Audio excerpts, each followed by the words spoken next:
Pre school से school तक the transition challenge. अक्सर हमने देखा है कि प्री स्कूल से जब बच्चे स्कूल जाते हैं तो उनकी वो ट्रांजिशन जर्नी बहुत चैलेंजिंग होती है। बहरहाल प्री स्कूल में बच्चे खुशी खुशी फुदकते हुए, हंसते खेलते, हर दिन दौड़ते हुए जाते हैं और अचानक से जब वो प्री स्कूल से बच्चा स्कूल तक शिफ्ट हो जाता है तो अचानक उसका बिहेवियर बदल जाता है। तो ऐसा क्यों होता है?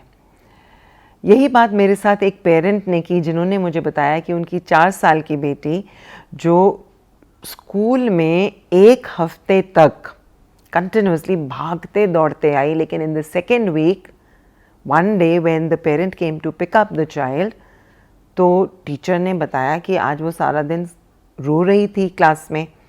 And the daughter quickly ran to the car and she sat inside the car very silently, and in the return journey वो कुछ नहीं बोलना चाह रही थी।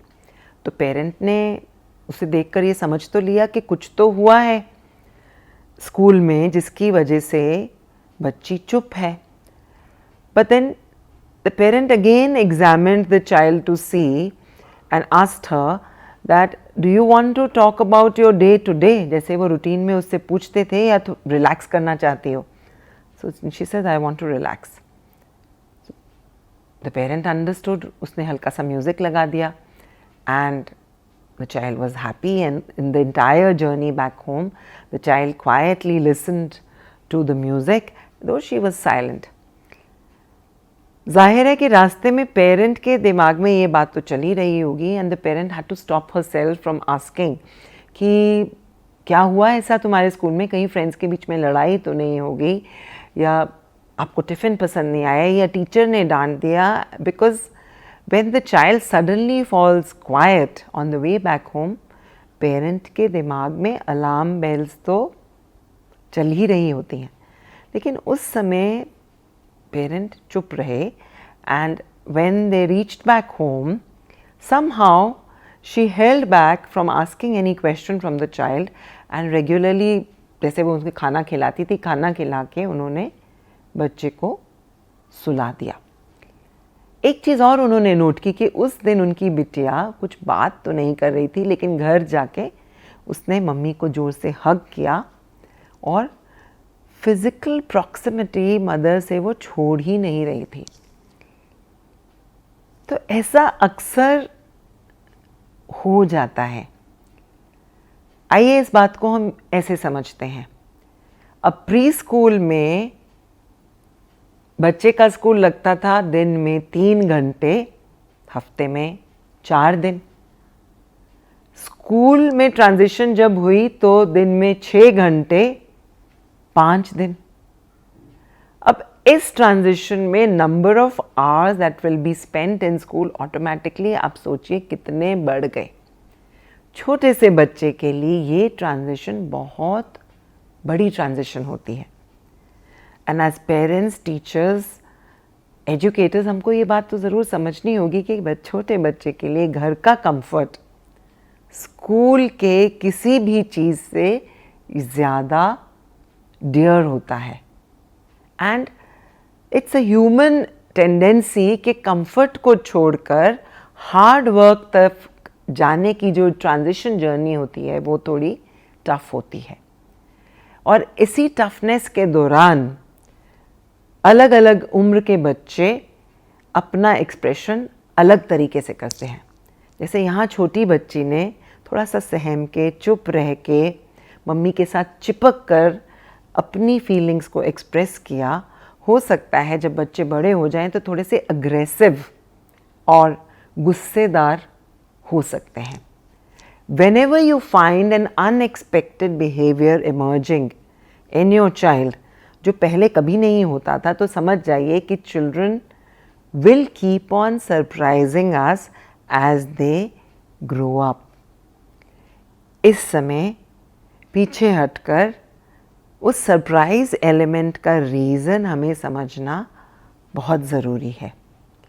लेकिन जिस समय हम समझ रहे हैं that feeling of togetherness, that feeling of unconditional love and support for the child should be there.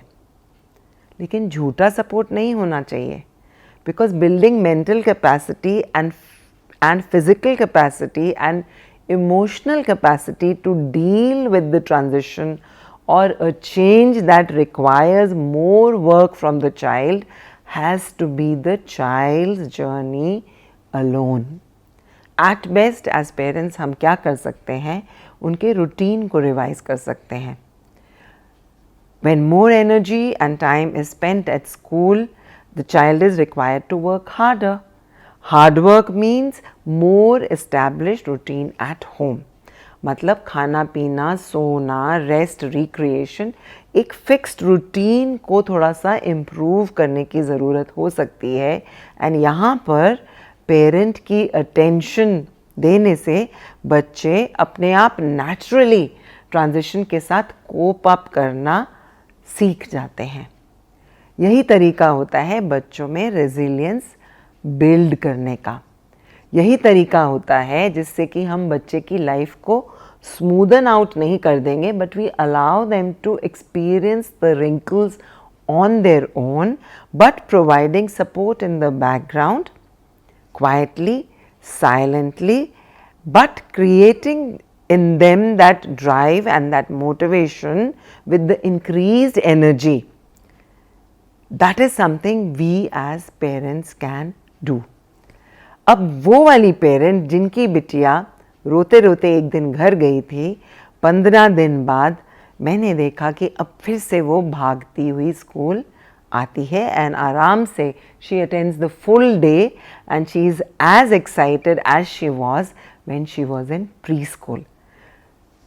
Just a time period of 15-20 days of unconditional parent support and love help the child to build resilience and the energy to cope up with the new times. So parenting at transition times requires us to step back, observe the child, understand the new routine, and understand that children do get stresses from newness. वो newness new teacher भी हो सकती है, वो newness एक new friend circle भी हो सकता है, वो newness can be related to extended activity that is coming back from school as homework. That newness can simply be related to the number of hours the child is spending away from home in the school area.